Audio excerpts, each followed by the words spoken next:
Umar bin Khattab pernah beliau membeli banyak sekali kendi-kendi isinya minyak zaitun penuh. Tujuannya dia mau bagi-bagiin ke masyarakat Madinah dari uang Baitul Mal. Diambil semua sama dia. Lalu dia turun tangan sendiri radhiyallahu anhu.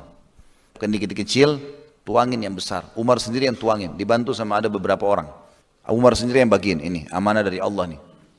Rupanya kendi-kendi yang sudah habis, kan minyak kan melekat. Jadi tidak bisa semuanya habis, masih ada pasti. Rupanya yang tinggal sedikit di dalam itu, di sebelah kirinya Umar ada anaknya masih kecil, anaknya Umar. Belum balik anak ini, masih kecil. Rupanya dia di sebelah Umar gak perhatikan kendi-kendi yang sudah dianggap kosong tadi itu, karena masih ada tersisa, oleh anak Umar dicuil-cuilin. Diambil minyaknya, ditaruh di rambutnya. Karena minyak zaitun juga bagus buat kulit, buat rambut ya. Saking banyaknya, karena sudah banyak kendi, kan satu kota Madinah dibagiin. Rambutnya anaknya Umar ini basah dengan minyak. Karena semuanya basah, dan karena basah, maka jadi rapi kelihatan. Anak itu tarik ke belakang jadi rapi rambutnya gitu kan. Setelah selesai, Umar balik mau ajak dia pulang. Dia bilang, apa yang membuatmu jadi indah begini? Kata Umar kepada anaknya, begitu riwayatnya. Apa yang membuatmu jadi Hasan? Hasan itu indah. Kenapa kau jadi begini? Dia bilang, ayah tadi saya ambil sisa-sisa minyak zaitun itu. Kan sudah tidak dipakai, mau dibuang, kata anaknya. Kata dia, wahai anakku, seluruh anak muslim sebenarnya berharap bisa lakukan seperti yang kau lakukan. Tapi karena kau anak Amir Mukminin, anak raja, maka anak-anak muslim yang lain cuma bisa tonton apa yang kau buat. Mereka juga berharap meletakkan minyak zaitun di rambutnya. Saya bagi-bagiin ini tujuannya untuk itu, supaya semua rumah muslim pakai buat rambutnya, buat kulitnya. Kenapa kau ambil sisanya? Tanpa izin, ini bukan hak kita. Panggil tukang cukur, suruh cukur rambutnya. Enggak boleh ada syubhat. Di rambut anaknya digundul sama dia. Luar biasa. Dalam kisah lain dikatakan, pernah ada Umar bin Khattab jalan di pasar, ditemukan di penjual-penjual unta. Semua unta di Madinah standar ukurannya. Ukuran berat badannya, umum lah. Ada satu unta gemuk, besar. Umar penasaran lihat. Umar tanya orang-orang situ, ini untanya siapa? Kata mereka, ini unta anak anda wahai Amirul Mukminin. Punyanya Abdullah ini. Karena ada anaknya Umar namanya Abdullah bin Umar, perawi hadis yang masyhur. Ini untanya Abdullah. Kata Umar, Abdullah anaknya Umar? Mereka bilang iya. Panggil Abdullah. Hai Abdullah, apa yang menyebabkan untamu lebih gemuk dari unta yang lain? Ditanya anaknya. Maka kata Abdullah, saya tidak tahu, saya titipin saja. Maka Umar cari informasi, tanya, kenapa ini? Siapa yang urus untanya Abdullah? Maka rupanya di situ ada yang urus. Jadi Umar di zaman dulu, zaman Nabi SAW sampai zaman Khulafaur Rasyidin, ada unta pribadi, ada unta sedekah. Ada kuda pribadi, kuda sedekah. Ada juga kuda zakat, unta zakat, kambing peliharaan, kambing zakat, sedekah beda. Biasanya Nabi SAW buat peternakan sendiri untuk yang zakat-zakat sama sedekah ini. Nanti Nabi SAW ternakin kembali, karena kita kalau punya kambing atau kita punya unta, punya sapi, maka zakatnya hewan itu juga, tidak boleh duit. Ada takarannya, ada ukurannya. Kalau 40 ekor kambing dikeluarkan 1 ekor kambing, kalau unta 5 ekor dikeluarkan 1 ekor unta, kalau sapi 30 ekor, kalau tidak salah 1 ekor sapi. Begitulah. Maka ini banyak sekali zakat-zakat sedekahnya orang. Oleh Nabi SAW sampai diteruskan Khulafaur Rasyidin, Abu Bakar, Umar, semuanya ditaruh di satu kandang gitu loh. Ini kan karena zakat. Jadi memang perawatannya pakai uang negara. Sehingga unta-untanya lebih sehat daripada orang pribadi. Pribadi nggak bisa membiayai seperti pemerintah yang biayai, seperti itulah kurang lebih. Khusus untanya Abdullah bin Umar ini, itu kalau lagi lewat, orang tahu ini untanya Abdullah bin Umar. Mirip kalau kita anak pejabat, mobilnya lewat, orang tahu ini mobilnya si fulan. Rupanya untanya Abdullah bin Umar ini suka masuk nyelonong ke peternakannya zakat ini, hewan zakat. Jadi makannya lebih banyak. Begitu luar biasa. Dan itu ketahuan oleh Umar. Langsung kata Umar apa? Oh, gara-gara kamu anaknya Amir Mukminin, sehingga untamu nyelonong masuk ke sana nggak ditegur. Ambil unta itu, jual. Disuruh jual. Uangnya masukkan Baitul Mal. Nggak ada lagi punya hai Abdullah. Dia gemuk bukan karena kamu ini, karena makanan orang. Nggak boleh. Luar biasa mereka jaga. Terbentuk pribadi ini dengan keyakinan itu loh. Padahal Umar zaman dulu nggak kayak kita loh sekarang teman-teman. Sekarang kita teknologi, ini handphone, ini apa yang tidak ada di sini. Kita bahkan di atas ranjang bisa transfer duit. Bisa bangun masjid di malam hari mau tidur. Apa saja kita mau buat sekarang, seluruh dunia mau bantu Palestina. SMS banking, internet banking bisa. Zaman dulu orang bagaimana? Berapa tahun lalu lah sebelum ada internet banking, kita masih harus ke ATM. Sebelumnya malah kita harus antri di bank. Sekarang sudah lebih mudah orang dapat amal saleh. Kita sekarang ini mengalahkan kehidupannya raja-raja dulu loh. Qarun itu dia selalu simpan harta dengan peti-peti besar. Qarun tidak pernah berpikir kalau sekarang kita punya ATM. Qarun itu harus simpan di gudang, satu petinya diangkat puluhan laki-laki yang kuat-kuat. Kaisar Romawi dulu itu ada orangnya ahli khusus untuk merakit bulu. Bulu-bulu hewan dicari, dirakit dengan rapi sampai jadi besar, bulu besar untuk kipasin dia supaya rasa dingin. Kaisar Romawi tidak tahu sekarang kita punya AC. Pencet selesai, dingin.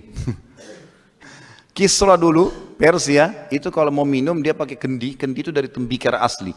Kisra keluarkan instruksi, khusus bahan ini nggak boleh ada yang pakai, dia sendiri. Itu kalau ditaruh berapa menit jadi dingin airnya. Orang-orang di sekitarnya cemburu lihat Kisra minum dingin. Kita sekarang 300.000 dapat dispenser. Semua orang bisa dapat. Berapa tahun lalu, orang pergi haji masih pakai kapal laut.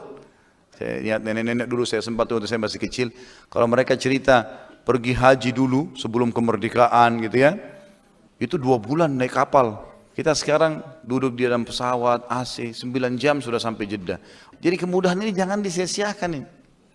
Umar bin Khattab juga pernah menerima teman-teman sekalian ukuran takaran besar, misk namanya, minyak wangi, tapi serbuk dari Mesir, tapi dalam bentuk bongkahan batu. Entah bagaimana mereka buat itu. Tapi yang jelas seperti itu riwayatnya. Dan saking besarnya dikirim oleh Amr bin As dari Mesir, Umar ini nggak pernah pakai buat dia pribadi. Dia bilang sama istrinya, ini wangi sekali, besar begini, kita harus bagikan umat Islam. Saya berharap ada wanita muslimah yang mau bersedekah dengan tenaganya. Ini kerjanya perempuan nih, hancur-hancurin, tumbuk-tumbuk, maka nanti ditaruh di wadah kecil bagiin masyarakat. Kata istrinya, oh ya Amir Mu'minin, tidak usah cari orang lain, saya siap. Nggak ada bayaran, nggak ada apa, saya mau cari pahala. Baiklah. Umar pergi aktivitas urusan pemerintahan, malam baru pulang ke rumah. Seperti biasa laki-laki mungkin aktif maka pulang. Malam istrinya bilang, alhamdulillah sudah selesai tugas saya tadi. Oh Masya Allah kata Umar, bagus sekali, mudah-mudahan jadi pahala. Begitu Umar mendekat, Umar cium bau wangi itu di istrinya.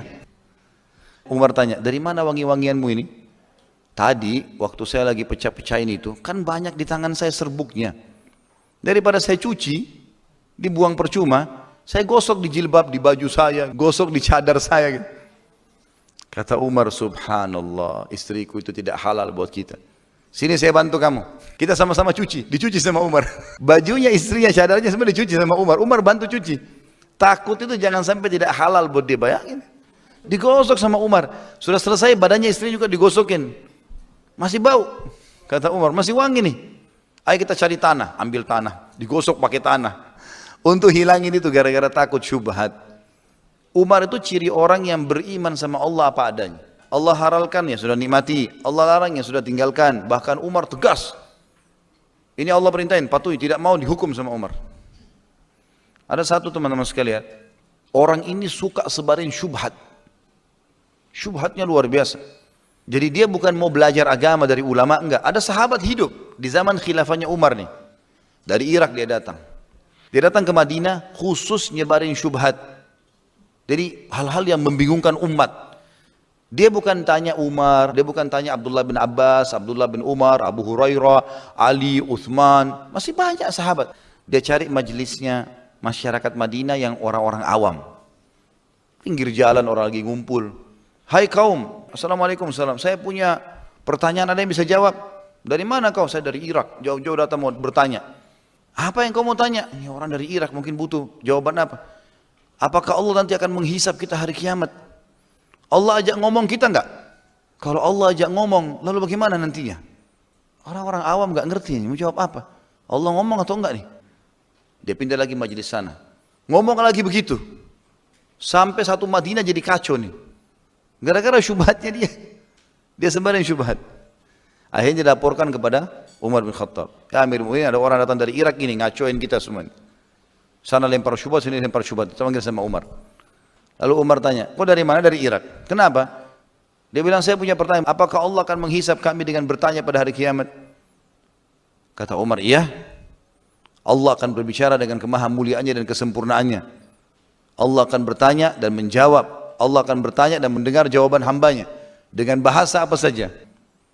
Maka kata Umar, sudah jelas buat kamu? Sudah jelas, dia bilang. Maka kata Umar bin Khattab, panggil tukang cambuk. Panggil. Buka bajunya orang ini, cambuk belakangnya. Ini cambukan karena kamu bukan datang kepada saya.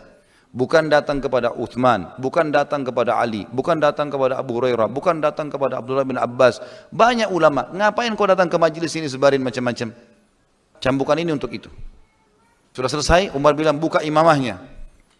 Buka, cambuk kepalanya. Sudah dicambuk kepalanya, kata Umar, masih ada syubhatmu? Dia bilang tidak ada lagi.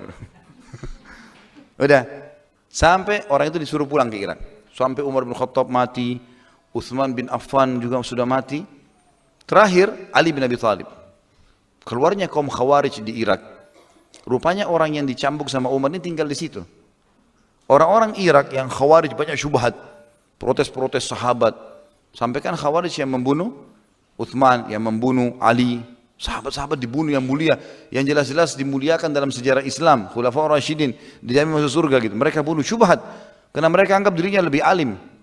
Ibnu Maljam itu yang membunuh Ali bin Abi Thalib, dia waktu bunuh Ali dia bilang ini pendekatan diri saya kepada Allah. Bayangin, membunuh Ali bin Abi Thalib dia bilang pendekatan diri, syubhat, gak belajar dari para ulama, jadi ngaco ini. Dia pada saat mau dikisos, dia bilang sama pengkisosnya, pelan-pelan kuliti saya mau rasakan penyiksaan di jalan Allah. Padahal dia dikisos karena membunuh seorang mukmin, sahabat Nabi, anak mantunya Nabi SAW. Ini ngawur ini. Seperti itulah banyak orang sekarang bom sana sini anggap dirinya benar. Syubhat semua di otaknya nih. Rupanya orang-orang yang mau membunuh Ali bin Abi Thalib, memerangi Ali bin Abi Thalib dari kaum Khawarij, sempat aja ini orang yang dicambuk sama Umar. Hai fulan, orang yang dulu cambuk kamu Umar sudah mati. Kami sekarang mendukung banyak idemu, kami juga punya banyak syubhat nih. Apa dia bilang? Dia buka bajunya, dia buka imamahnya, dia bilang, punggungku sama kepalaku sudah dididik oleh Amir Mu'minin Umar bin Khattab untuk tidak lagi ikuti syubhat. Umar pendidikannya luar biasa. Mendidik orang kapok udah, nggak mau lagi buat gitu-gitu.